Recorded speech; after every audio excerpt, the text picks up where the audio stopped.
안녕하세요. 자동차 연비, 이번에는 트라고 440 카고 연료비 절약 사례를 소개해 드리겠습니다. 대부분 일반 사람들은 장착만 탁 해두면 연료가 절약된다 하면 쏠깃합니다. 그리고 이렇게 홍보를 계속 유튜브에 접하다 보면 연료 절감기를 배터리에 붙이거나 흡기 튜닝을 하거나 배기 튜닝을 한다 그러면 그저 공짜 되니까 힘도 철철 넘친다 그러고 연비도 올라간다 그러고 그 수많은 사람 중에 몇 명 올라간다고 그러니까 그게 쏠깃해가 마음을 뺏깁니다. 그런데 자동차 정비 자격증을 가지고 계신 분, 그분들이 운행을 한다 하면 어떻게 할까요? 차 기본적으로 엔진 정비 다 해봤을 거 아닙니까? 성용차도 해보고 상용차도 해보고 해봤던 분들은 그런 이야기 딱 듣는 순간에 반신반의 처음에 합니다. 저거 효과 있으면 좋겠다. 설마 효과 있겠느냐? 아닐 건데. 왜냐? 이때까지 많은 경험을 했고 자동차 공학적으로 이해가 되지 않으면 긴가민가 합니다. 그 연료 절감기를 장착을 하려고 궁금한 게 아니고 원리가 무엇일까, 어디에 영향을 미쳐서 저렇게 힘이 좋아질까, 이런 부분, 또 어떻게 해서 연비가 올라갈까, 이런 부분이 궁금할 따름입니다. 그래서 그 궁금증을 참지 못하고, 그 유혹을 참지 못하고 달아보고 바로 떼버리는 사람도 있습니다. 또 한 번 실수했구나, 또 수업료 냈구나, 이렇게 생각하고 맙니다. 그런데 대부분 자동차 정비를 하시던 분은 아니다, 그런데 저렇게 변하는 이유가 뭘까, 원리가 뭘까, 이걸 찾으려고 합니다. 자동차 정비를 하시던 분은 연료 절감기에 대체적으로 안 속습니다. 그래서 지금 사례를 말씀드리는 것은 무엇이냐면, 자동차 정비를 하시던 분이 화물차를 운행하시면서 정비할 때하고 실제로 운행할 때하고 연비가 틀립니다. 정비하시는 분, 운전하시는 분들이 정비하시는 분한테 가서 연비가 어떻게 하면 잘 나오냐 이렇게 물어보면 1200rpm 타라, 1300rpm 타라, 이런 식으로 쉽게 대답을 해주시는 분들도 있습니다. 그런데 실제로 운전을 하면요, 1200, 1300이 아닙니다. 전체 RPM 대역에서 다 써야 되는 거죠. 그러면 거기에 대해서 반론을 제기하면 어떻게 반론을 제기하면 될까요?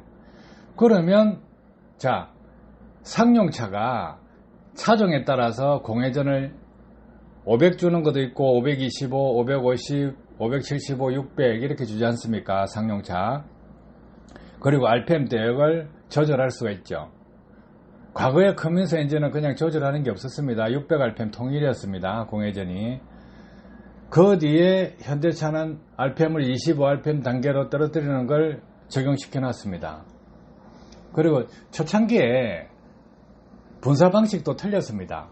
분사 방식이 틀려가지고 커뮤니스 스타일로 따라가다가 그게 아니구나 하고 지금 액션트 같이 방법을 바꿨습니다. 트라고부터 바뀌었죠. 옛날에 파워텍은 이중으로 있었는데 스캐너상으로 파라미터 조정, 인젝트 파라미터 조정 선택을 하게 되면 그 분사 방식을 바꿀 수 있었습니다. 그래서 정비하시는 분들은 다 안단 말이에요. 그런 부분에 대해서. 아니까 연료 절감기는 없다, 그런데 원인은 찾고 싶다, 이거죠. 그래서 많이 아시는 분은 저하고 상담하면 쉽게 교감을 합니다. 자, 김태익 사장님은 정비를 하셨습니다. 그리고 카고차를 운행하시는데 1월 22일 날 전화통화를 하고 상담을 하고 난 뒤에 생각해 보겠다. 그리고 나서 2월 28일 날 장착을 하자. 그래서 옥산 휴게소에서 장착을 하고 금강 휴게소까지 주행 교육을 받았습니다. 교육을 받고 나서 식사를 같이 했죠.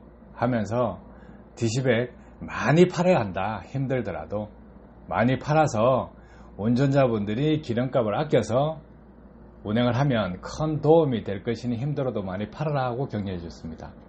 그리고 난 뒤에 일주일이 지났습니다.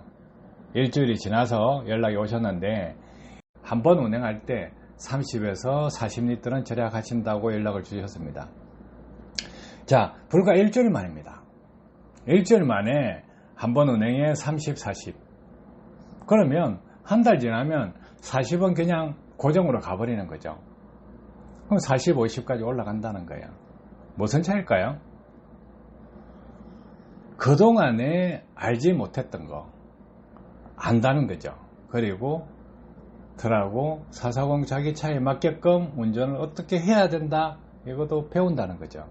그리고 자기 차를 가지고 도로를 운행을 어떻게 해야 되느냐, 그것을 찾아내는 거죠. 그러면 정비를 하셨기 때문에 기본 지식이 있잖아요. 기본 지식이 있고 차 엔진에 대한 원리는 안단 말이에요.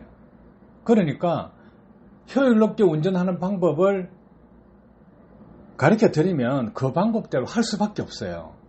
왜냐하면 차가 어떠니 엔진이 어떠니 이 의심은 안 하는 거죠. 왜 그러냐면 정비를 해보셨기 때문에 안다는 거예요.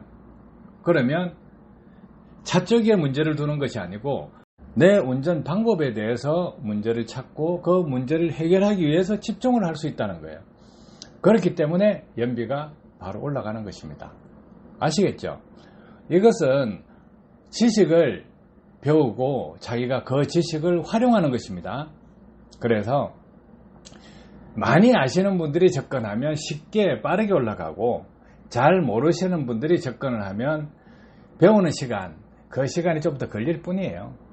중간에 포기하시면 그 노력한 만큼 올라간 그 상태에서 멈춰버리고, 끝까지 찾겠다면 끝까지 도전하면, 원리를 가지고 도전하시면 끝까지 연비를 찾아내고 최고 정점의 연비까지 만들 수 있는 것이 이 연비 운전 방법입니다. 아시겠죠? 도움 되셨길 바랍니다. 감사합니다.